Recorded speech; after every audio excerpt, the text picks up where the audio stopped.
Sounds kind of funny to say. That takes us to the first point that I always bring up when I do this talk is protection work. Very important for the stuff that we do. You don't really see it when you watch the TV stuff. When you watch like Taps or you watch Ghost Hunters on TV or you watch any of those shows, you really don't see the protection work. Even if they do it, I read on their website they do some protection work. It is the most important step in the process. So when you're doing any type of investigation, whether it be mild, coming into a place like this, or going out to a place like Crawford Road, which is known for a more negative energy, it's very important to do protection work. Show of hands, who does protection work before they go off on an investigation? Okay.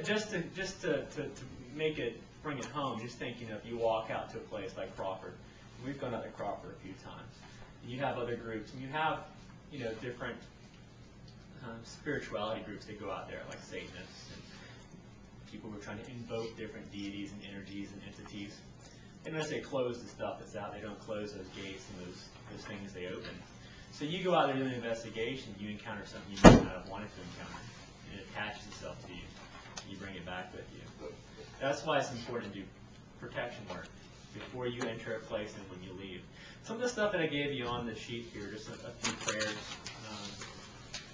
And I'm not saying you have to worship any particular deity or energy or anything. But whatever you do for your own protection work, do that. If you're the leader of a group, it's important to ensure that your team goes into a safe environment and goes home to a safe environment. So that's something to keep in mind because, as a leader, you take on a certain responsibility for those people when they go into that spot. You don't want anyone taking something home they didn't expect to. Right, you all see the stories. Those are the ones that make it on A&E. Those are the ones, I was out in the barn somewhere, and next thing you know, I'm getting clawed in the face while I sleep. No one wants that to happen.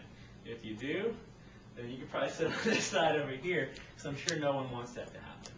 Not to say that it will, but why take a chance, right?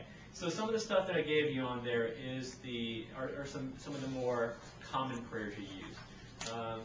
Our team uses the prayer of St. Francis just because even if you take out the divine aspect of it, and you take out the God or the Lord, or you put in your own phrase, it really states what it is that we do as a group. Our purpose is to go out and to help these earthbound spirits if we can. Because my philosophy is, and the reason why we started the group is, that if I'm lost on that side and I can't find the light, I want someone to tell me it's right over there. That's the most important part. That's the next step in what we do as investigators. Too often, you don't see that next step happen on TV. They cut off, and then the family's just there. So you go into a house, you find it has a negative energy in the house, or an entity, or a thought form. Okay, you go in there, you stomp around, you get EVPs, you wake it up, and you're okay, thanks for the EVPs, now I'm gone. Now you got to deal with whatever's left in that house. That's one, not fair to the family, but two, it's not fair to us because we have a chance to be of service. And that's the most important part of this, is being of service, because now you can actually help whatever it is that's there, or help that family. And you're going to find things that are just way beyond what you may want to encounter. And that's when you call in other people who may specialize in that stuff. Okay. And by all means, everyone is psychic. Everyone's intuitive. Some people just have a better connection. Some people are on dial-up. Some people are on DSL. All right, that's the only difference, really. But everyone can switch to DSL. Our group's #1 rule is if we're ever in a place and one person says, I feel like we should leave, we all leave. That is our #1 rule, whether it be a place like this or a place like Elbow Road, and we've had that experience a few times down there. One person in a group says, hey, it's time to go, we all take off. Come on in.